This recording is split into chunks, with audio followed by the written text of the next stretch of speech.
Ang kwentong ito ay hango sa totoong buhay. Mula ito sa isa nating kabayan na itago na lamang natin sa pangalang Luis. Taong 1973, Isla ng Humunhon. Kapag maulan, problema kagad ang lupa dahil madulas. Paminsan ay nagkakaroon pa ng landslide. Pero kabaliktaran naman kay Manong Cardo, lolo sa tuhod ni Luis. Natutuwa ito kahit umaambon pa lang. Kung tatanungin hindi sasagot. Iniisip ng binata na baka dulot lang ng katandaan. Magiging masaya na naman ang lupa sa panahong ito. Madidiligan ng ilang buwan ng tagtuyot. Luis, kuha mo nga ko ng tuwalya. Maliligo ko sa ulan. Wika ni Manong Cardo. Aba hindi ho pwede. Baka magkasakit kayo niyan. Wala pa namang manggagamot dito sa malapit. Wala rin tayong pambili ng medisina. Kung umasta kayo parang bata. Matanda na ho kayo. Kaya kung pwede, wag namang abusado. Kapag ako naubusan ng pasensya, wala na talaga mag-aalaga sa inyo. Napabuntong hininga na lamang si Luis habang nakatanaw sa pintuan. Parang paslit si Manong Cardo, tumatalon na habang naliligo sa ulan. Bigla pang umuupo sa putikan. Kulang na lang ay gugulong para makasulit. Hindi nagtagal, humagupit ang kidlat at kulog. Panay tawag ang binata kaso hindi pa rin nakikinig ang matanda. Nagising na lamang ang ama. Silang dalawa na ang naperwisyo. Nang lumala ang kidlat, naglakas loob si Tatay Lando na lumabas. Dali-daling binuhat ang matanda at saka pinasok. Nagpumiglas. Gusto pa sanang maligo sa ulan. Sa kabutiang palad tumahimik din si Manong Cardo ng sigawan. Malambot ang puso nito kapag tataasan ng boses. Naluluhang sumiksik sa tabi. Taya ko na ho. Natatakot na si Manong Cardo eh. Huwag niyo kasing sigawan. Anak, alam mo naman ang sitwasyon ng matanda. Kung hindi tayo maghihigpit, lalala ang sitwasyon. Hindi ko naman sinasadya na pagtaasan ng boses eh. Ginawa ko lang para hindi na mangulit sa pagligo sa ulan. Malakas ang kidlat. Wala pang taong nabuhay matapos tamaan yan. Lilinisin ko lang kabilang kwarto para doon siya ikulong. Oh, tay. Huwag naman ganun. Napeperwisyo tayo ni Manong Cardo pero hindi naman kailangang ikulong. Kahit ganyan siya, nakakaintindi pa rin yan. Huwag nating kawawain. Nauunawaan ko ang punto. Pero sa tingin ko kailangan nating higpitan ang lolo mo. Kasi kung nakikita niya na puro lang tayo salita, walang maigpit na aksyon, patuloy siyang kikilos ng ganyan. Magtatanda yan sa gagawin natin. Matatakot ng gumawa ng kung ano-ano. Naintindihan ni Luis ang punto ng ama. Pero para sa kanya, hindi makatarungan na ikulong ang isang tao dahil sa kilos. Kinumbinse ang ama na wag gawin dahil ang galaw ni Manong Cardo ay dulot lamang ng katandaan. Naglabasan ng sintomas kapag nasa ganitong edad. Sa kabutiang palad, sumang-ayon si Tatay Lando. Si Luis ang nagbabantay, nagpapakain at nag-aasikaso. Abala si Tatay Lando sa paghahanap buhay, kung kaya't siya na lamang ang umako. Sa katunayan si Manong Cardo ang natira sa 14 na magkakapatid. Galing sa Negros Oriental. Kinuha dahil wala nang mag-aalaga. Hindi rin nakapag-asawa kaya siya na lamang ang kumukup. Ang unang napansin ni Luis, ang kakaibang saya kapag umuulan. Lalong-lalo na kung bumabagyo. Sa hindi malamang dahilan, tahimik lang niya itong pinagmamasdan.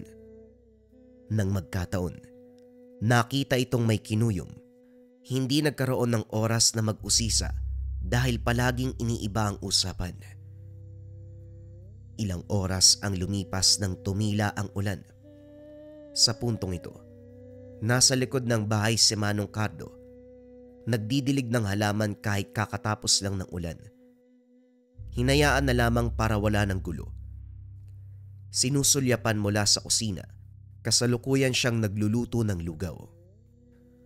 Habang tinututukan ang pagluluto, nalingat lang sandali na wala na si Manong Cardo. Tarantang hinanap hanggang sa umabot sa paanan ng burol kung saan merong kumunoy. Dito madalas nadidisgrasya ang mga dumadaan. Hindi kasi namamalayan na malambot ang lupa dahil natatabunan ng mga tuyong dahon.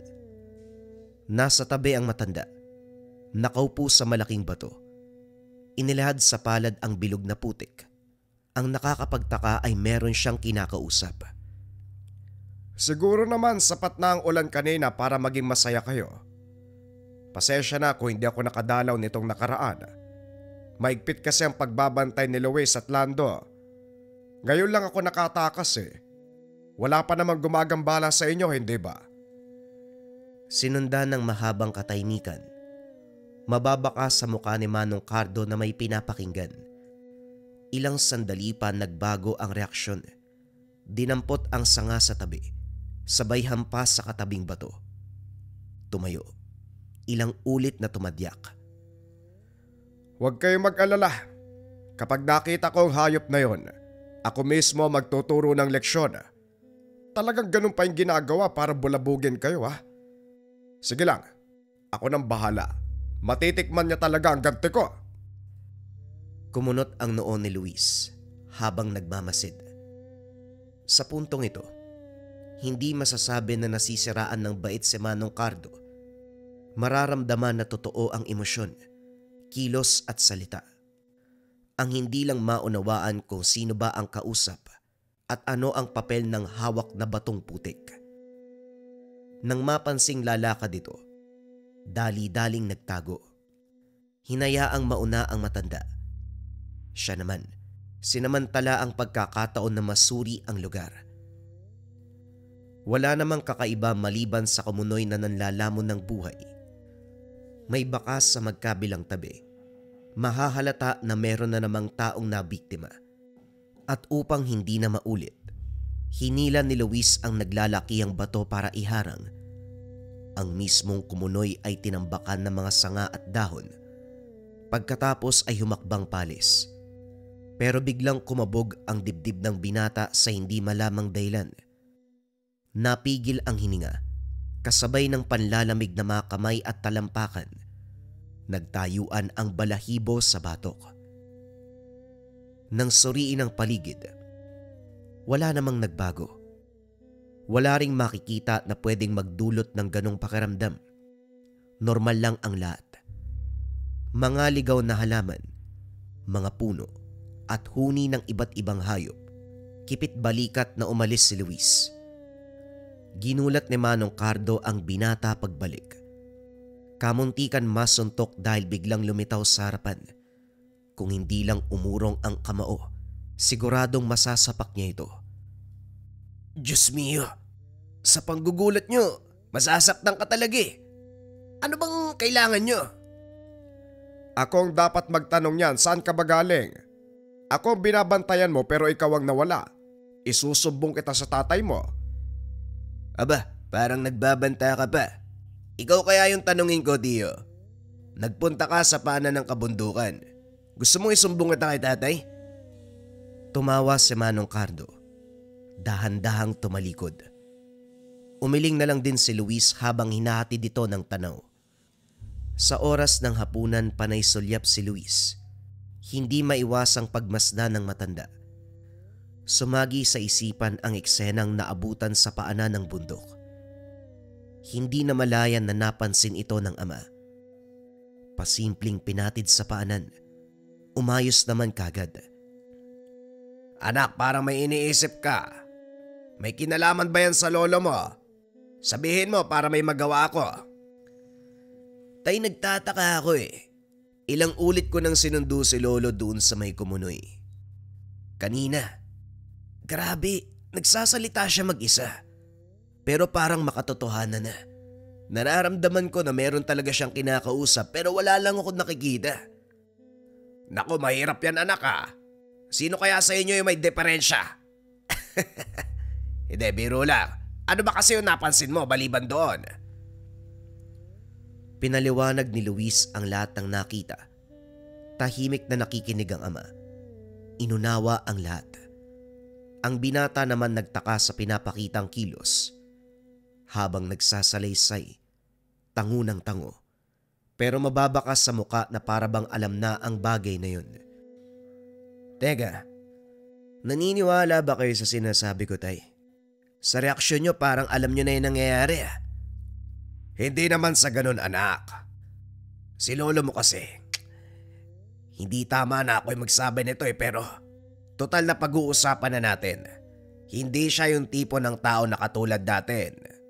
Naiiba siya dahil may tanga na mutya. May mga bagay na mahirap ipaliwanag kasi hindi pangkaraniwan. Mutya, totoo ba yun? Yung binilog na putik po ba? Tama ka. Kung tawagin niya yun ay mutya ng kumunoy, mutya ng lupa o mutya ng putik. Bata pa lang ako nasa kanya na ang bagay na yun eh. Engkanto, duwende, maligno, aswang. Kahit yung mga tao na may masamang balak, kaya niyang kontrahin. Nagagawang kalabanin nang hindi siya nasusugatan o nasasaktan. Pambihira naman, tay. Alam niyo na pala yung tungkol sa bagay na yan eh. Bakit kung umasta kayo parang hindi nyo alam ang nangyayari? Ibig sabihin yung kilos ni Lolo, konektado sa pagkakaroon niya ng mutya, tama ba?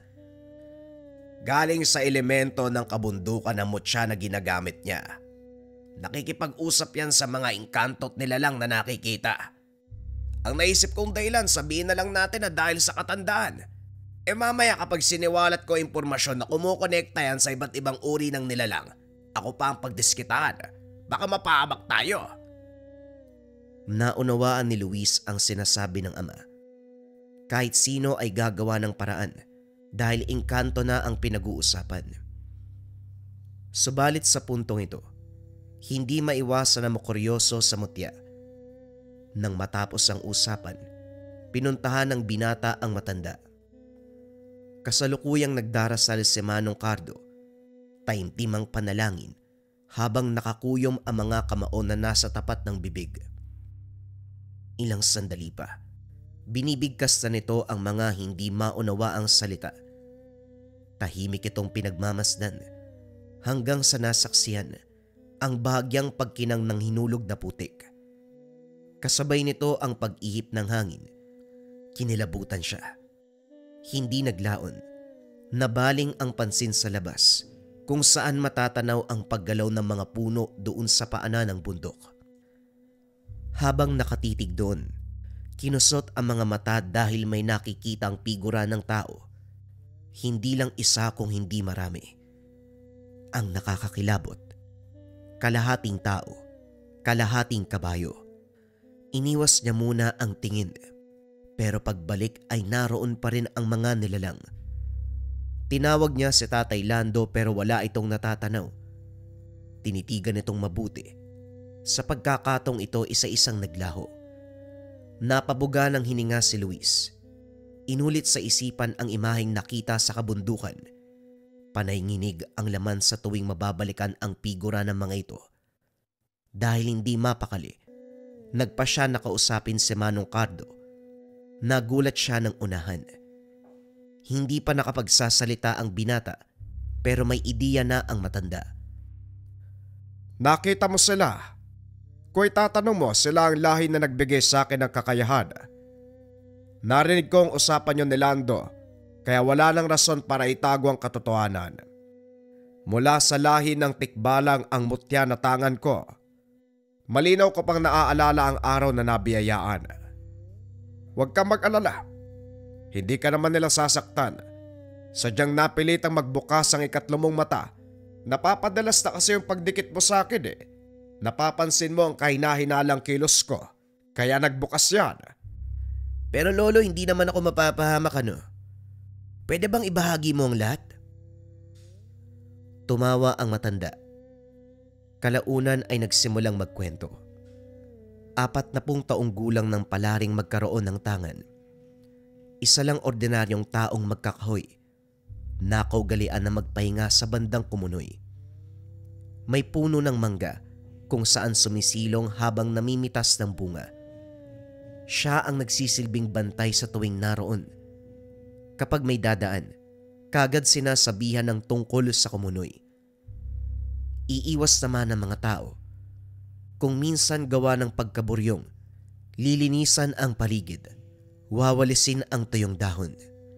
Itatabi ang mga bato at sanga sabay pausok. Sa hindi inaasahan, lumitaw bigla ang tikbalang na nagpanggap bilang biktima ng kumunoy. Nagulat si Manong Cardo dahil biglang may taong humingi ng saklolo, gayong wala namang nakitang dumaraan. Sa kabutihang palad, nailigtas niya ang lalaki. Nagpakilala ito sa pangalang Agosto. Nanindig ang balahibo ng matanda nang biglang mag-anyong tikbalang. Kasabay nito ang pag-iwan ng mutya na kung titignan ay binilog na putik. Walang salita ang nilalang. Naglaho matapos matanggap ni Mang Cardo ang mutya. Hindi nagtagal na unawaan ng matanda ang gamit dahil sa sunod-sunod na pagkasangkot sa gulo na may kinalaman ang mga elemento, maging ang aswang, engkanto, duwende o kahit mga ordinaryong tao na may masamang balak. Sa kabutihang palad hindi siya nagtatamo ng malubhang pinsala sa kabila ng napakaraming bakbakan. Ang tanging sandata lamang ni Manong Cardo ang gabay ng mutya na ibinigay sa kanya. Magmula ng araw na yon hindi kinalimutan ni Manong Cardo na dumalaw sa paanan ng kabundukan. Kung minsan pa, dinidiligan ang kumunoy dahil natutuyo. Kumunot ang noon ni Luis dahil sa pagkakaalam. Walang kumunoy na natutuyo. Tumawa ang matanda sa sinabi nito. Kung ordinaryo, oo, tama ka. Pero dahil yon ang lagusan nila, may mga panahon na natutuyo. Responsibilidad ko na lagyan ng tubig, diligan, upang hindi tuluyang magsara ang lagusan. Ngayon alam mo na ang dahilan. Yan ang tinatanong mo, hindi ba? Ibinahagi ko na sa'yo. Masaya ka na ba? Hindi maiwasang mapangiti ni Luis. Ito pala ang kaligayahan ng matanda sa tuwing sasapit ang ulan. Ang buong akala umaandar ang epekto ng katandaan. Yun pala ay may malalim na pinanghuhugutan. Nang malaman na ang lahat, gumaan ang sitwasyon. Si Tatay Lando sa kabilang banda, nabawasan din ang pag-aalala. Nagkaroon ng masinsinang usapan tungkol sa kondisyon ng matanda. Pinaunawa na wala siyang deperensya sa pag-iisip. Hinayaan na lamang nila kung ano ang gagawin nito. Subalit sinisigurado pa rin na mababantayan. Kahit na ganun, hindi may kakailang matanda na mas mabuti kung tinitignan. Isang hapon nagpaalam si Manong Cardo na dadalaw sa kumunoy. Tumangulang si Luis. Minadali ang pagluluto para masundan. Nang magkaoras pinuntahan, subalit walang tao sa lugar. Wala ring bakas na merong dumaan. Sa tuwing mapapadpad ang matanda ay nag-iiwan ng senyales na nagsasabing dumating siya. Pero ngayon, wala ni isang bakas. Naglibot siya sa lugar. Ilang beses nag-akyat baba, pero hindi nakita ang lolo. Sa labis sa pag-aalala, hindi na malayang kinausap na ang kumunoy. Baka naman pwede mong sabihin sa akin kung nasan si lolo. Kahit pa may tangan yun, nakakatakot eh. Matanda na yun, mamaya kung anong nangyari sa kanya. Sige na, nakikiusap ako, ituro mo sa akin kung... Kitang-kita ni Luis. Lumutang ang kaperaso ng putik. Kusang humakbang ang mga paa para sundan ito. Sa hindi kalayuan natanaw si Manong Cardo, nakikipagbuno sa isang nilalang. Nang pagmasdan, mabangis na asong gubat. Kagad siyang dumampot ng sanga upang tulungan ang lolo, kaso nga lang natigilan, may pumulupot na baging sa kanyang binti. Hindi makagalaw, maging ang boses ay biglang nawala. Kahit anong pagpupumilit na sigaw, Walang lumalabas na boses. Mula sa unahan nasipat ng binata ang figura ng kalahating tao, kalahating kabayo. Hindi malinaw ang muka, pero naunawaan ang pinapahiwatig na nanlilisik na mga mata. Walang nagawa kung hindi pagmasdan ang pangyayari. Nasaksiyan ang malupitang galaw ni Manong Cardo na hindi inaakala sa kanyang edad. Maririnig ang pagkabali ng buto ng kalaban. Hindi naglaon humandusay ang nilalang. Pero laking gulat ni Luis nang magpalit ng anyo. Hindi ito aso kagaya ng wangis kanina. Nag-anyo na isang lalaki. Oh, bawas-bawasan mo yung titig sa ibaba ng lalaki. Bakit ka pa kasi sumunod? Nakita mo tuloy kung paano ko ginulpe. Ano, maangas ba? Wika ni Manong Cardo kay Luis. Hindi napansin ng binata kung paano nito nalaman ang pagdating niya. Hindi siya nakasagot. Nahihiwaga ang sumunod ng lumakad si Manong Cardo. Panay ang paglingon sa iniwang bangkay. Sinagot ng matanda ang katanungan. Yung kaibigan nating tikbalang ang bahalang magligpit sa katawan niyan. Magiging pataba sa lupa. Lalamunin. Pero saan ho mapupunta yung bangkay nun? Mamaya may kung sinong makakita. May mga bagay na hindi na natin kailangan pang alamin. Ang mahalaga, magtiwala ka sa mga kaibigan natin. Siguradong lalamunin niya ng lupa. Magiging pataba ng kalikasan para may silbi naman yung buhay ng mga ulupong na yan. Tumango na lamang ang binata bilang tugon. Pumirme sa tahanan sa mga sumunod na araw dahil sa gupit ng panahon. Malakas ang buhos ng ulan. Tuwang-tuwa naman si Manong Cardo.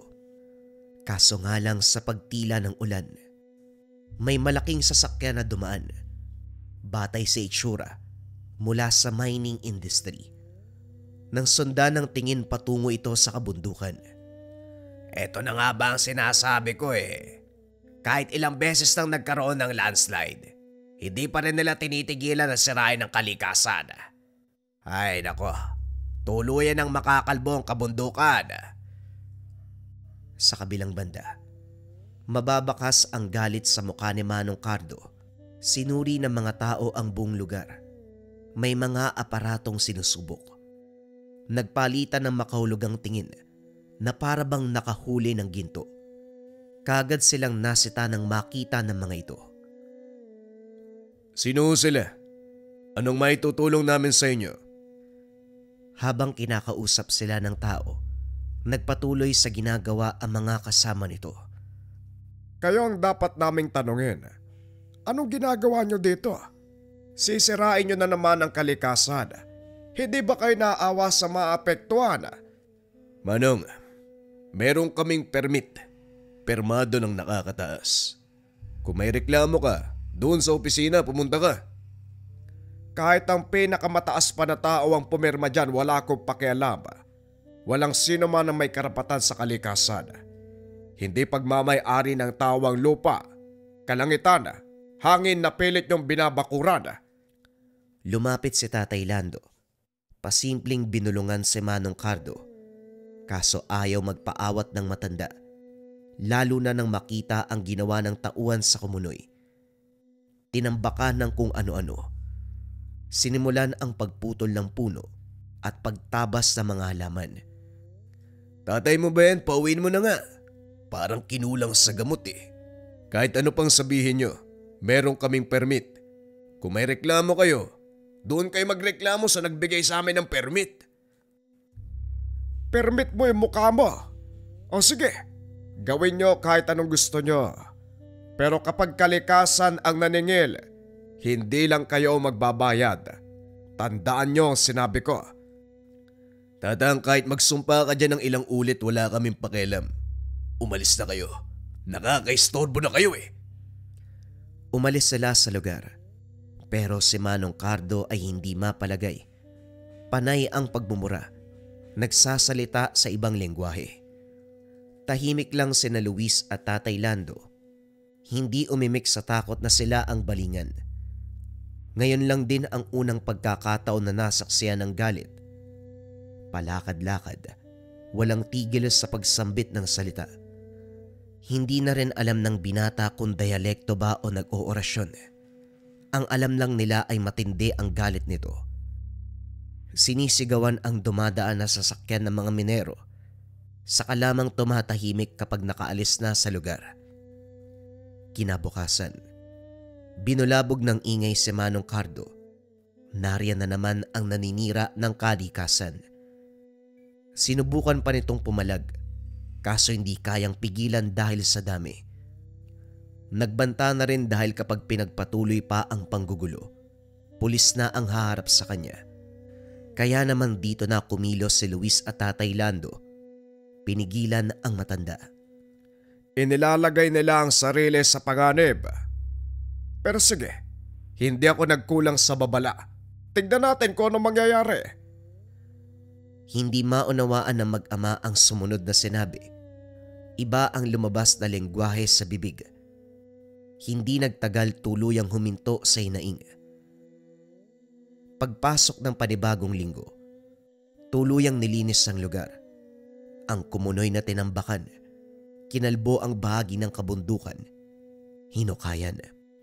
Hindi naglaon nagresulta ang masamang aktibidad.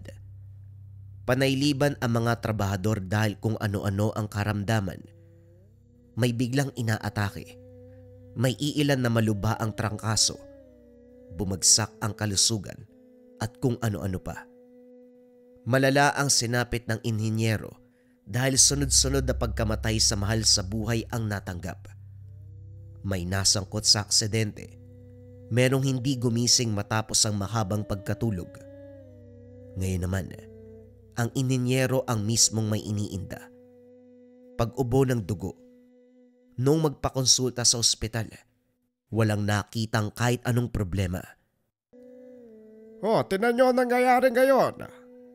Kung sumunod lang sila sa payo ko, hindi sana aabot sa ganitong punto. Wala rin silang karapatan na magreklamo. Sinadya nila yan eh. Kayo mismo ang pumasok sa panganib. Hindi na kayo makakalabas. Napalunok si Luis nang marinig ang sinabi ng matanda. Masama ang titig nito sa inhinyero na panay ang ubo ng dugo. Lo, may kinalaman ba kayo sa nangyayari sa kanila? Kung magsalita kayo, parang ikaw yung may gawa. Maghinay-hinay ka sa pagsasalita mo. May alam ako pero hindi ako may gawa niyan. Sinisingil na sila ng kalikasan dahil sa ginawa nila. Nagbigay ako ng babala pero hindi nila pinansin.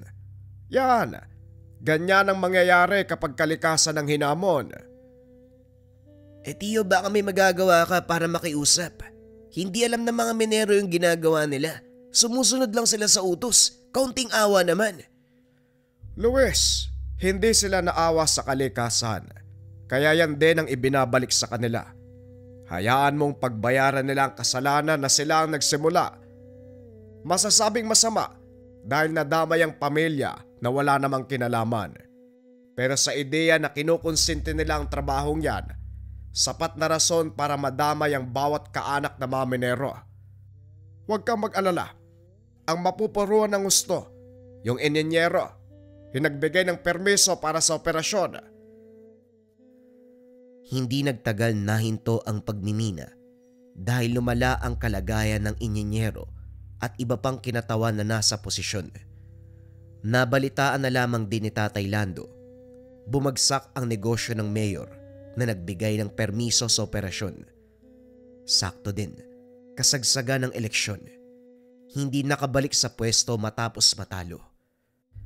Sa kabilang banda, nagmamadali sa paglinis ng kumunoy si Manong Cardo. Tumulong na din si Luis at Tatay Lando sa pag-alis na nakatambak na sanga, bato at iba pa. Nagakot ng tubig para diligan, kaso langit na mismo ang gumawa ng paraan. Bumuhos ang ulan. Muling nanumbalik ang sigla ng kumunoy. Napangiti na lamang si Manong Cardo. Lumod ito sa harapan ng kumunoy. Humingi ng kapatawaran dahil walang nagawa para pigilan ang operasyon. Sumagot ang putik.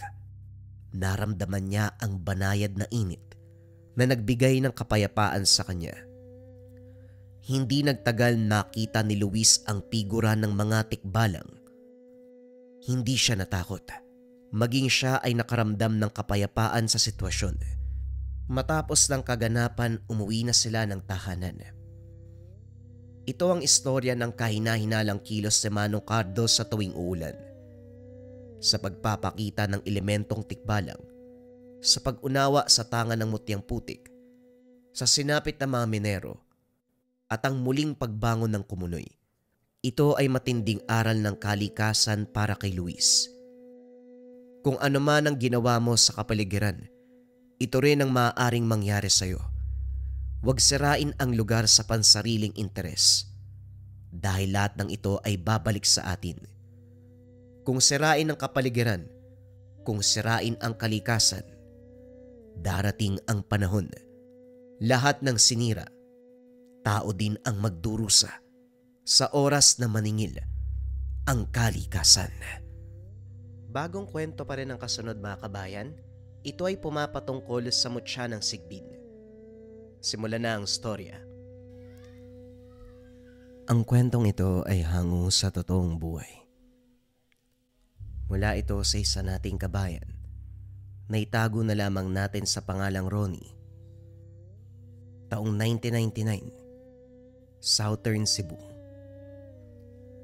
Hindi maunawaan ni Ronnie kung bakit sinasabi ng lola niya na kakaiba siya sa lahat.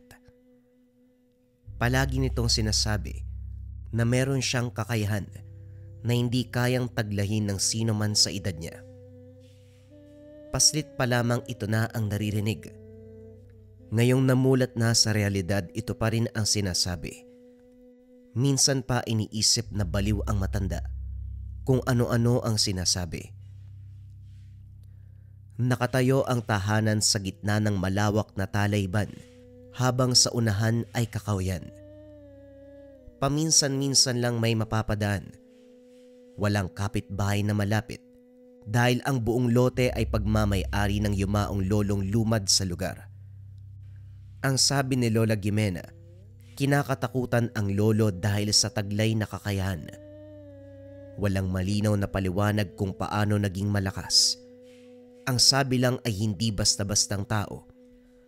Sa tuwing itatanong naman, ang isasagot lang malalaman niya balang araw. Sa paglipas ng panahon, nagkaedad na itong si Ronnie. Sa puntong ito nang hina ang lola dulot ng katandaan, kaya naglakas loob na magtungo ng bayan para makapagtrabaho. Namasukan bilang kargador sa merkado, dito nakasalamuha ang iba't ibang klase ng tao. Dahil sa pisikal niyang pandak, idagdag pa ang kulay ng balat na itim at kulot na buhok. Suki ng pangungutya.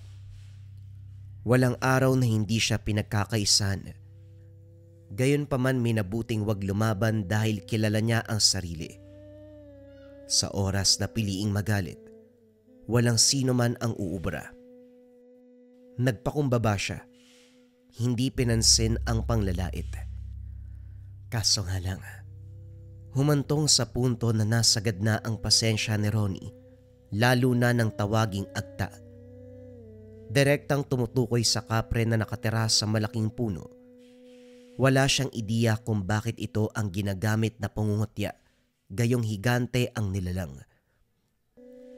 Hoy agta! Ang lit-lit mong tao, ang lakas mo magbuhat. 2 sako yung dala mo. Nag-aangas ka ba? Wika ni Paeng. Buhat-buhat sa magkabilang balikat ang sako ng bigas. Nagbuntong hininga si Ronnie upang pigilan ang inis. Paeng, pwede ba tumabi ka muna? May pasan pa akong bigas, nagmamadali yung pumakyaw nito eh. Padaanin mo ako bago pa ako pagalitan ng amo natin. Tugon ni Ronnie. Aba, ayos ah. Sumasagot na siya. Kailan ka pa natutong sumagot ha? Ang lit-lit mong tao eh. Ang sarap mong tirisin. Natawa sa sinabi ni Paeng. Hinampas-sampas nito ang ulo ni Ronnie hanggang sa bumagsak ang buhat ng mga sako. Nagtawanan ang ibang kasama na nakakita. Umalingaw-ngaw ang mga boses nito sa pandinig ng binata. Pinakalma muna ang sarili, pero sa sandaling hindi na kayang magpigil, pinakita ni Ronnie kung sino siya. Ang maliit na kamao ay dumapo sa mukha ni Paeng. Isang suntok lang sapat na para tumilapon ng ilang metro. Laglag ang panga ng mga kasama. Hindi inasahan na ganun siya kalakas. Dali-dali silang lumayo nang umakbang ang binata. Pasensya ka na, pero hindi ko na masikmura yung ginagawa mo sa akin. Oo, maliit akong tao, pero walang binatbat ang laki ng katawan mo sa taong tulad ko. Isang salita pa mula sa'yo, hindi lang pagdurugo ng ilong o pagkabasag ng mukha ang matatanggap mo sa susunod. Maliwanag ba, Paeng? Walang pagdadalawang isip na tumango si Paeng. Gumapang ito palayo sa takot. Dali-daling binuhat ni Ronnie ang sako ng bigas at dinala sa paglalagyan. Pagbalik sa tindahan, kinausap siya ng amo. Sa puntong ito tinanggal sa trabaho. Hindi inasahan ng binata na magkadugo pala ang may-ari at si Paeng. Nalinawan siya sa inaasta nito dahil sa isang salita lang mapapasunod ang amo. Gayunpaman, tumawa na lamang si Ronnie. Hindi kawalan sa kanya ang pagkawala ng trabaho. Bago umuwi sa kanila, naglibot muna sa lugar. Naghahanap ng bakanting pwesto na pwedeng pasukan. Naroon siya sa malayo, yung hindi abot ng tingin ni Paeng. Sa kabutiang palad, isang bigasan ang tumanggap sa kanya. Pinagbuhat lamang ng isang sako upang mapatunayan na kaya ang pagiging trabador. Natuwa ang bagong amo dahil sa liit ng pisikal na anyo, kayang-kayang pasanin ang mga sako. Pagbalik ng tahanan, naabutan si Lola Gimena na nagbubungkal ng lupa, pero sa sandaling napalingon sa kanya, dali-dali ring tinabunan. Hindi na nakapagtanong dahil iniba ang usapan. Kapag ganito ang kilos ng matanda, hindi na siya nangungulit pa. Iha, wala ka pa rin bang nararamdaman sa panahong ito? Yan bang hindi mo maintindihan kung ano nangyayari sa sarili mo? Wika ni Lola Gimena. Nagtatakang napatitig si Ronnie sa kanya. Mababakas ang sabik sa mukha nito na malaman ang kasagutan. Bukod po sa palaging galit ang mga katrabaho ko, wala naman po. Bakit niyo po pala naitanong? Wika ni Ronnie. Nagbago ang reaksyon ng mukha ng matanda. Dapat sa mga oras na ito, nararamdaman mo na ang presensya ng iyong gabay. Ito ang sinabi ng lolo mo bago ipasa ang mutya ng sigbin. Ilang taon na nakalipas, dapat taglay mo na ang kapangyarihang ito. Kinapa ni Ronnie ang bewang na may nakataling kaperasong buto. Ngayon lang naalala ang bagay na ito. Sinasabing nagmula sa buto ng sigbin. Hindi siya naniwala nung una dahil para sa kanya, katulad lamang ito ng habak na taglay ng mga kabataan upang magsilbing proteksyon sa anumang banta ng mga elemento. Subalit ngayon, nalinawan sa sinabi ni Lola Gimena. Ang sigbin sa Kabisayaan ay sinasabing mas mabangis sa anumang aswang, ibang uri ng lahi ng sigbin. Ang taglay nitong anyo ay isang pusa, pero ang laki ay mayahalin tulad sa aso. Palihim kong kumilos, maliksi. Hindi mauhuli kahit antingero o albularyo ang tutugis. Kung pagbabatayan ang lugar nila, hamak na marami ng insidente na may kinalaman sa nilalang na ito. Halos taon-taon, nakakarinig ng pambibiktima sa partikular na daanan, doon malapit sa kawayan na nasa tabi ng kalsada. Kakawayan ang bahaging ito. Walang bahay na malapit. Nakakakilabot ang pakiramdam. Kapag sasapit ang takip silim o hindi kaya naman dapit hapon. Wala nang maglalakas loob na dumaan o gumawi sa bahaging iyon. Lola, pwede bang tama na yung pananakot nyo? Kinikilabutan ako sa sinasabi nyo eh. Anong mutya? Ang mutya, Lola, nagmumula yan sa yaman ng kalikasan. Katulad ng kidlat, kulog, basta kalikasan, ngipin ng kalabaw at kung ano-ano pa. Hindi yan sa sinasabi mong aswang. Mutya nga, hindi ba? Mutya na kukontra sa isang nilalang. Tapos sasabihin nyo, mula sa nilalang na ko, Lola. Parang hahaba ang usapan natin ngayon kung ano-ano na yung sinasabi mo eh. Hindi mo rin naiintindihan ang tangan mo, Ronnie. Pero hindi bali na. Hindi naman kailangan ipaliwanag sa'yo dahil ang panahon mismo ang magmumulat. O siya, tapos na tayo sa usapin, magpahinga ka na. Sinanda ng tingin ng matanda. Bumalik ito sa talayban at nagbungkal. Hindi niya ito inistorbo dahil baka magalit at siya ang pagbalingan. Nagbubungkal pa rin ng lupa kahit sumapit na ang dilim. Hindi maunawaan ni Ronnie ang kilos na ito. Nakailang tawag na siya para sapunan, pero nagbingi-bingihan si Lola Gimena. Nang wala pa ring pagtugon, lumapit siya at laking gulat sa nakita. May bangkay. Hindi na ito mapaliwanag dahil pera-peraso ang buto. Punit ang damit. Pasimple itong inahon ng matanda sa hukay. Napapigil ng hininga si Ronnie nang umalingasaw ang amoy. Lalong kinilabutan nang makita ang pungo. Lola, bangkay po ng tao yan Kanino naman po yan? Labi ito ng Lolo Rosalmo. Dito siya sa lupain inilibing. Ako lang din ang nakakaalam dahil ako naman ang naghukay at naglibing sa kanya. Ito ang kapares ng hawak mong mutya. Wala itong bisa dahil namayapa na ang lolo mo. Yang nasa iyo malakas. Kaso nga lang, kailangan mong pukawin ang taglay niyan. Dapat sa panahong ito gising na yan Nalalapit na ang pananalasa ng animal, kaya dapat handa ka. Tinitigan ni Ronnie ang binigay nitong peraso ng buto na inalungkat sa tabi ng yumao. Kapareho ng tangan niya pero magaan. Ang nasa kamay, may kabigatan na ayon kay Lola Gimena. Ganon din kabigat ang kakaharaping responsibilidad na nagtatangan. Nasabi na ito noon pa man, pero hindi seneryoso sa pag-aakalang katuwaan lamang yon ng matanda. Ngayon na napapadalas ang pagbanggit, unti-unting napukaw ang atensyon. Lola, totoo po ba talaga yung sinasabi nyo? Natatakot na ako na naguguluhan Para saan po ba yung tinatangan kong buto? Kasi kinukumpara ko Yung ibang mga bata may gamit naman na ganito pero iba yung itsura ng kanila. Ibig sabihin ba, mula talaga to sa sigbin? Ilang ulit ko bang sasabihin sa'yo? Ang gamit na tinatangan mo ay iba kumpara sa iba. Pero ang bisa niya ay para protektahan ng iyong sarili. Labanan din ang paparating na mga panganib. Si Lola naman kumakasabing mga paparating na panganib. Parang sobrang daming dadating Natatakot na tuloy ako. Abay, ewan ko sa'yo.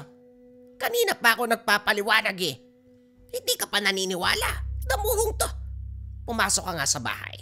Muna kang kumain. Ayusin ko ang labi ng lolo mo. Tumulong na lamang si Ronnie. Kumuha ng lumang kaban. Doon isinilid matapos balutin ng tela ang mga buto. Sa paglipas ng oras, malalim na ang gabi. Pero nakadungaw pa rin sa bintana si Ronnie.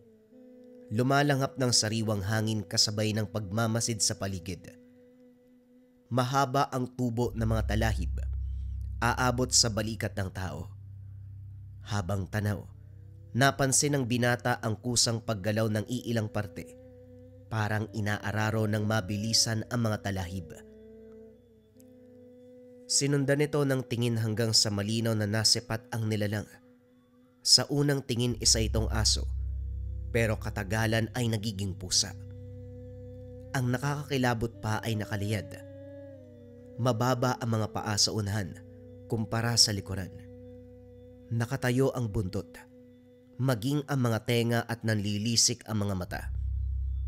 Dahan-dahang umatras ang binata kasabay ng pagsara ng bintana. Kaso nga lang, paglingon ay nasa harapan ng halimaw. Nanlumo si Ronnie. Nanginginig na tumitig sa nilalang. Naibulong pa ang pangalan nito. Sigbin.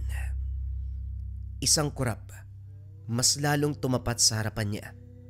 Ilang dangkal ang layo sa isa't isa. Inaamoy siya nito. Napapikit na lamang nang maramdaman ang kakaibang kilabot sa balat. Matigas ang balahibo na parang alambre. May amoy na sobrang tindi, hindi na halos makahinga. Ilang sandali pa, nakaramdam na lamang na merong naglalabas-masok na buhok sa ilong at bibig. Isa-isang hinila pero lalong dumami. Naging mas mabangis ang itsura ng Sigbin. Ibinuka ang bibig na lumaki ng lumaki. Akma na sana siyang lalamunin nang lumabas sa kabilang silid si Lola Gimena. Tumatawa ito. Sinasabayan pa ng palakpak. Ang hindi maintindihan ni Ronnie, ang simpleng pagtapik ng matanda sa nilalang. Naging maamo ito. Pumwesto sa tabi. Sa wakas, nagawa mo ng gisingin ang gabay mo, Apo. At dahil narito na siya, ang kulang na lamang ay ang bisa ng mutya. Saka lang magiging aktibo kapag handa na ang katawan mo. Huwag kang mag-alala. Ang mutya ang magpapasya kung kailan ka magiging handa. Malalaman mo ang hudyat kapag meron kang naramdaman o naamoy na aswang. Pero syempre, hindi kabilang ang gabay mo. Teka, yung halimaw na yan yung gabay ko. Lola, kademonyoan to. Paano ako nagkaroon ng aswang? Mataas ang paggalang at pagtiwala ko sa pinaniniwalaan ko. Bakit Sigbin? Wika ni Ronnie. Ilang ulit pinoproseso sa isipan ang kaganapan. Subalit hindi pa rin maunawaan ng punto. Isang kaltok ang ginawad ni Lola Gimena. Hindi ka talaga marunong umintindi, ano? Ang hina ng utak mo. Hay nako, mabuti pa siguro. Hayaan mong ang Sigbin na lamang ang magpaliwanag. Walang nagawa si Ronnie nang iwan siya ng matanda. Nagsara ito ng silid. Hinayaan siya sa presensya ng Sigbin. Nakipagtitigan, nagmamadaling umiwas dahil kinikilabutan. Sa kabutihang palad na unawaan ng nilalang ang nararamdaman niya. Kusa itong umalis. Pasimpleng naglakad patungo sa pinto at tumagos. Nang mawala na sa paningin, saka lang nakahinga ang binata. Dahil dito, magdamag na gising. Maagang pumasok sa bagong trabaho, sinalubong kagad ng utos. Sako-sako ang bubuhatin patungo sa kabilang bodega. Sira ang sasakyan, kung kaya't mano-mano ang pagbubuhat. Naging madali kay Ronnie ang gawain dahil ang natural na lakas ay tila nadagdagan. Hindi niya alam kung paanong nangyari pero kayang-kayang buhatin ang 5 sako. Ilang metro pa ang lalakarin ni hindi man lang nakaramdam ng pagod. Halos siya na ang gumawa ng lahat dahil ang mga kasama hinihingal matapos magbuhat ng 1 sako. Pinuri siya ng lahat. Sa trabahong ito nakaramdam na tanggap siya ng bawat kasama. Grabe ang angas mo ah. Ang liit mo pero panghigante ang lakas. Paano mo nagawa yun? Yari ba sa bakal yung buto mo? Naku, parang tatanggalin na tayo, Obet ah. Wala na tayong silbi. Kayang buhatin ni Ronnie mag-isa yung lahat oh. Ang lakas mo pare. Sana ganyan din ako kalupit. Wika na mga kasama. Si Obet at Noli. Pumuri din ng iba. Pero ang dalawang ito ang madalas nakausap. Nagkataon lang siguro nung namahagi ng lakas ang ama. Dilat yung mata ko kaya nasa loko lahat. Nagtawanan na lamang sila. Pero napawi ang ngiti ng masipat-sepayng. Sumenyas ito. Gusto siyang palapitin. Dinala sa hindi mataong lugar. Nang makita ang iilang sunod-sunuran nito, alam na ang patutunguan. Sa bigasan ka pa talaga ni Mang Karding na masukan. Malas mo. Paano ba yan? Nakababatang kapatid yan ng lolo ko. Kapag sinabi kong tatanggalin ka, wala ka na namang trabaho. Gusto mo ba yun? Masyado ka kasing nagpapakitang gilas eh. Dumapo ang kamao ni Paeng sa tiyan niya. Kaso nga lang, nagtaka si Ronnie dahil hindi siya nakaramdam ng sakit. Hinamon pa ang binata na suntukin siya. Sumuntok naman ito. Ilang ulit niyang ginawa. Nauna pa siyang mapilayan kaysa masaktan si Ronnie. Dahil dito, sumugod na ang mga tauhan. Hinayaan niya naman na umatake. Natawa na lamang dahil walang epekto ang ginagawa ng mga ito. Nang makatsyempo, siya naman ang gumante. Pinuruhan ang lahat upang magtanda. Wala ni isang nakatayo pagkatapos. Nagmamadali na rin sa pag-alis bago may makakita. 10 oras nang makauwi si Ronnie, kinagabihan sa dami ng trabaho.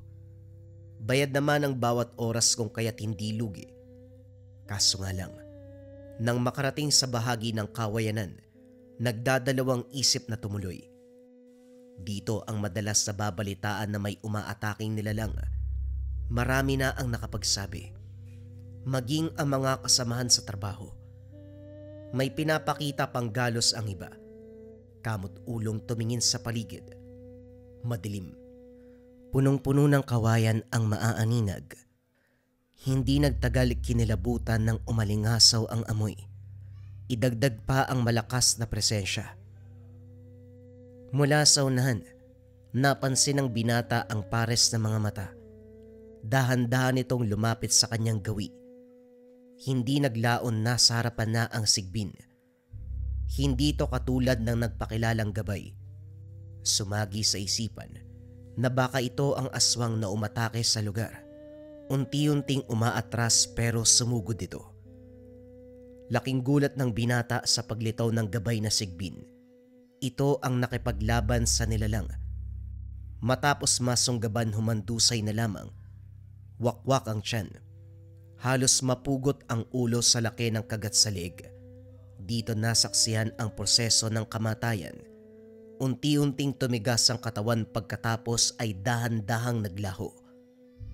Nasundan na lang din ng tingin ang gabay na naunang umalis. Siya naman sa kabilang banda. Nagmamadali na sa pag-uwi.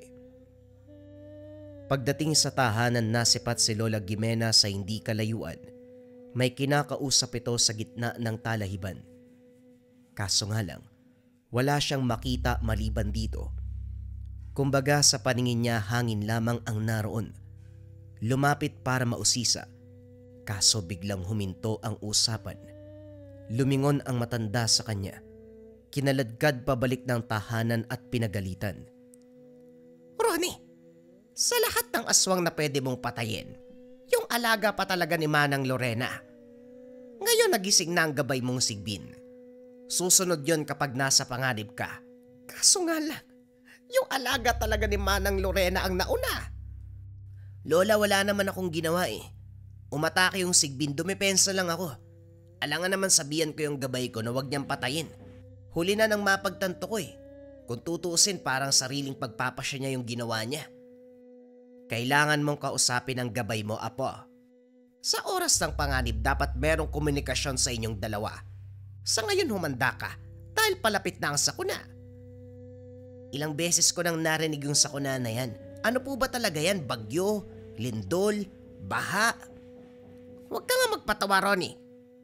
Ang sinasabi kong sakuna, paglusob ng iba't ibang uri ng nilalang. Nakaugalian yan kapag may susunod ng tagapangalaga. Isa sa pinakadelikado ang nilalang na ito, kung kaya't sa unang yugto pa lang na magtatangan, susubukan na ang kakayahan. Dito malalaman kung karapat dapat ka nga ba. Napabuntong hininga si Ronnie. Napailing dahil hindi inaasahan na ganito ang magiging takbo ng buhay. Gusto lang naman sanang makaraos sa araw-araw, pero mabigat na responsibilidad ang biglang pinasan. Sa puntong ito, napansin ng binata ang biglaang paglakas ni Lola Gimena. Noong nakalipas na mga buwan, hindi na ito halos makabangon, pero ngayon daig pa ang kabataan sa pagkilos. Sa paglipas ng mga araw may umaaligid. Iba-iba ang amoy. Iba't iba ang bigat at banta ng presensya. Dito na rin napansin ng binata ang pagbabago ng sarili. Aktibo na ang mutyang tangan. Mabilis ang galaw. Nadadagdagan ng lakas at higit pa rito, malalaman kung may nilalang sa paligid. Kagaya sa mga oras na ito, mababang uri ng aswang ang nakaantabay. Hindi maintindihan ni Ronnie kung bakit wala siyang takot na lumabas para harapin ito. Sumalubong ang halimaw. Dali-daling sumugod. Otomatikong kumilos ang kamay ni Ronnie para sakalin ito. Pagkatapos ay binalibag sa talayban. Nilapitan. Pinagsusuntok hanggang sa mabasag ang bungo. Labis ang galit sa pagkakataong ito. Hindi naman nakulangan dahil may lumitaw pa na aswang.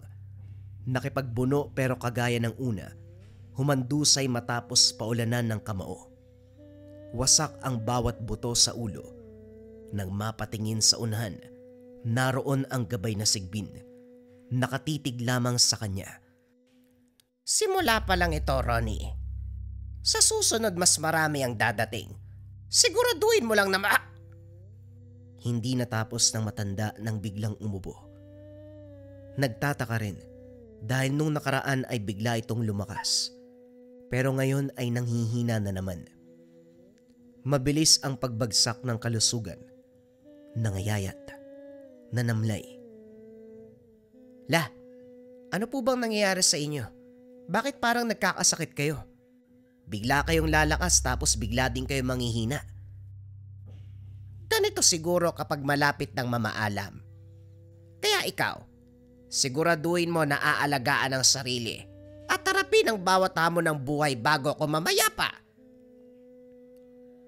Hindi nakapagsalita si Ronnie. Sumikip ang dibdib matapos marinig ang habilin. Sa muling pagsapit ng gabi, 10 oras nakauwi galing sa trabaho, napahinto sa kawayanan ng maramdaman na may kasunod. Iba't iba ang bigat ng presensya. Hindi naglaon sumugod ang aswang. Tumama ang kuko nito sa mukha ng binata pero hindi nagtamo ng sugat. Bago makaganti ay may dumating na isa pa. 2 halimaw ang karap. Maitim ang balat ng mga ito. Nanlilisik ang mga mata. Hindi nagtagal nagsimulang gumapang ang buhok patungo sa kanya. Pumulupot sa leeg. Naglabas-masok sa ilong at bibig. Subalit walang epekto ang mga ito kay Ronnie. Pasimpleng hinila ang buhok at sinakalang aswang. Nabali ang leeg nito sa matinding pagkakahawak. Naalerto ang isa. Hindi naglaon ay umatungal. Naglabasan ang grupo ng sigbin. Nang titigang mabuti ang halimaw, sa isang iglap sumagi sa isipan ang imahe bilang tao. Walang iba kung hindi si Manang Lorena. Sumugod ang alagad nito, pero hindi nakalapit nang lumitaw ang gabay na sigbin. Hinarap nito ang kauri at walang kahirap-hirap na tinalo. Ganun na lamang ang pagsigaw ng aswang sa tanda ng galit. Ilang sandali pa bumalik sa anyong tao. Talagang ikaw ang sumunod sa yapak ni Rosala. Nasa tugo niyo ang pagiging maras. Noong kapanahunan niya, siya rin ang umubos ng mga alaga ko. Ngayong ikaw naman, lapastangan ka. Manang pasensya na po ah. Hindi ba kayo naman yung nauna? Kung sana sinabihan mo mga alaga mo na wag akong unahan, hindi tayo abot sa ganito. Ibang klase rin ho kayo ano? Akala ko normal na tao. Ang dami mo palang inaalaga ang demonyo. Lalong sumama ang tingin ng matanda. Nasundan na lamang ng tanaw ni Ronnie nang kusa itong umalis. Nang maglaho ang gabay na sigbin, tinahak na rin ang daan pauwi. Ito ang huling pagkikita sa matanda. Hindi na ginabi sa trabaho si Ronnie kung kaya't wala na ring naganap na kababalagan. Kaso nga lang, si Lola Gimena ngayon ay nasa masamang kalagayan. Butot balat na parang unti-unting hinihigop ang lakas at laman. Hindi makapagsalita, hindi makakilos. Nakaratay na lamang. Wala ring maunawaan si Ronnie sa pangyayari dahil wala ni isang manggagamot ang pumayag na masuri ang matanda. Sa tuwing may kausap, mababakas ang takot sa mga ito. Mang Polyon, ipapatingin ko lang naman si Lola Gimena eh. Bakit parang natatakot kayo? Manggagamot ka naman, hindi ba? Suki ka din doon sa bigasan. Pagbigyan niyo na ho ako. Iho, unawain mo sana na hindi ako nagtataglay ng mataas na katungkulan. Kakarampot lang din ang kaalaman ko. Hanggang sa ordinaryong sakit lang. Kung mangasa ko mangialam sa kalagayan ng lola mo, hindi malayong sa susunod na araw, paglalamayan ang bangkay ko. Ronnie, pagpasensyahan mo na. Ikaw na lamang ang umintindi sa lahat ng sinasabi ko. Masyadong mahal ang buhay para isugal sa delikadong sitwasyon. Tugon ng manggagamot bago nagsara ng pintuan. Nang masipat ni Ronnie ang bukana ng kakahuyan, nakita na naroon si Manang Lorena. Napagtanto na kaya hindi pumayag ang nilapitang manggagamot dahil sa banta ng matanda. Hindi masisi ang mga ito. Gusto lamang protektahan ang sarili. May pagkakataon na pupuntahan ng binata ang tahanan ni Manang Lorena, kaso nga lang palaging wala. Ang sabi ng kapitbahay, hindi na umuuwi ang matanda. Marami daw itong pagmamay-aring lupain at may kubo sa bawat lote. Inisa-isa, sa pagbabakasakaling matatagpuan pero bigong mahanap. Hanggang sa sumapit ang araw na namayapa si Lola Gimena, ganun na lamang ang galit dahil sa hinuwa ng binata. Ang matandang halimaw ang nasa likod ng kamatayan. Taon nang lumipas, muling nagkaharap ang dalawa. Hindi na halos makilala ang pisikal na anyo ni Manang Lorena dahil lapnos ang balat. Nadaanan sa kawayanan kasama ang huling alagang sigbin. Sa kilos nito ay siya ang inaabangan. Buhay ka pa pala, Manang. Saan ka ba nagtago? Ang tagal nung huli tayong nagkita. Walang sagot mula sa matanda. Inihanda na lamang ni Ronnie ang sarili nang bigla nang umatake ang sigbin. Sa puntong ito, siya mismo ang nakipaglaban. Hindi tinawag ang gabay upang patunayan ang kakayahan. Mabilis ang galaw ng aswang. Hindi masundan ng tingin sa biglaang paglaho. Bawat lingon, nasa iba't ibang direksyon. Subalit ang mutya ang dumidikta sa oras na ito. Nang sumugod ang nilalang, lumingon ang binata sabay sakal. Nang mawakan, hindi na pinakawalan. Umalingaw-ngaw ang daing nito. Makikita rin sa mukha ng matanda ang pagkabahala. Nakiusap pa sa kanya. Huwag ang gabay ko, pakawalan mo siya. Ititigil ko ang paghihiganti. Nang malaman na gabay ito ng matanda, lalong ginanahan si Ronnie na wakasan ng buhay. Sa pagkakaalala sa minsang kwento ni Lola Gimena, sa oras na mamatay ang gabay na nilalang, sasapitin din ito ng ginagabayan. Walang pagdadalawang isip. Hinugot ang mutya ng sigbin. Ito mismo ang tinarak sa limaw. Tinamaan sa puso. Pagkatapos ng pag-angil, sumigaw din ang matanda. Naramdaman nito ang paghihirap ng sariling gabay. Sinaksak ng sinaksak ni Ronnie hanggang sa bumulagta. Naunang nalagutan ng sigbin. Patas na tayo ngayon, Manang. Pinatay mo ang lola ko. Katapusan mo na rin ngayon. Mainam na ang ganito para wala ng peste sa lugar. Dahil sa sigbin mo, marami ang namatay sa baging ito. Panahon na para magpahinga ka. Bilang pagtatapos ng buhay ni Manang Lorena, sinaksak niya ito. Nalagutan ng hininga ang matanda. Maya-maya pa lumapit ang gabay niyang sigbin. Ito mismo ang nagligpit sa bangkay ng matanda. Wala siyang ideya kung saan dinala dahil hinila ito patungo sa kakahuyan. Wala rin siyang balak alamin dahil sapat nang malaman tapos na ang suliranin. Ito na ang huling engkwentro ni Ronnie dahil nang maigante ang lola. Lumipat siya sa ibang lugar kung saan madalang mabalitaan ang mga nilalang.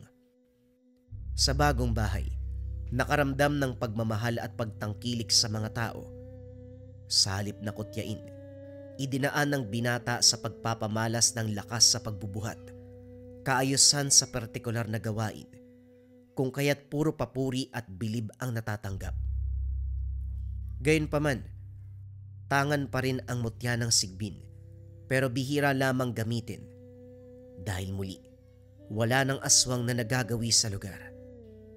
Kung meron man hindi magtatagal dahil sa lakas ng presensya ng gamit, kapag napapansin ng halimaw, ito na mismo ang kusang iiwas. Masalimuot man ang karanasan ni Ronnie, nawalan man siya ng minamahal sa buhay.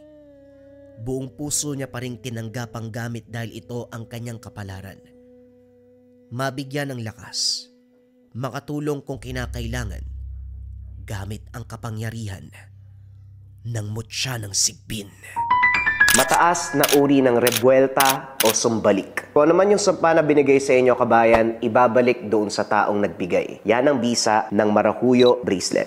Kung ang hanap nyo, mga kabayan, ay depensa espiritual, kontrakulam, parang, tigalpo, palipad hangin, usog, o kahit anong masamang uri ng sumpa, pwede mong isuot ang Maracuyo Bracelets. Pwede yan sa lahat ng tao, pwede yan sa lahat ng edad. Kung ikaw yung tipo ng tao, kabayan, na meron kang nakaaway, sinumpa ka, yung kaaway mo alam mong hindi ka gagawa ng maganda sa aspeto ng espiritual, much better na magsuot ka ng Maracuyo bilang pangontra. Tandaan, depensa, espiritual at rebuelta. Kung ano man yung sumpa na binigay sa inyo, ibinabalik doon sa taong nagbigay. Meron yang free nagabay po lang telepouch na may gold symbolism pagdating sa inyo para kapag hindi nyo susuotin, ilalagay nyo lang doon sa pouch. Kasama pa rin dyan ang orasyon at guidelines. Ilalagay nyo doon sa pouch, iingatan pati ang orasyon. Kung interesado ka, kabayan, i-visit mo lang ang shop ng Lika Merchandise. Mag-ingat sa mga... Oops! Wait lang, di ba ito yung request nyo? Marami nagsasabi na gusto nila ng small size para sa mga babae na maliit yung wrist at para sa mga bata. Available na yan, mga kabayan. Pili na lang kayo ng size. Meron tayong regular size, meron tayong small size para sa mga bata at babae na maliit yung wrist. Again, i-visit lang ang shop ng Lika Merchandise. Mag-ingat sa mga alam niyo na yan.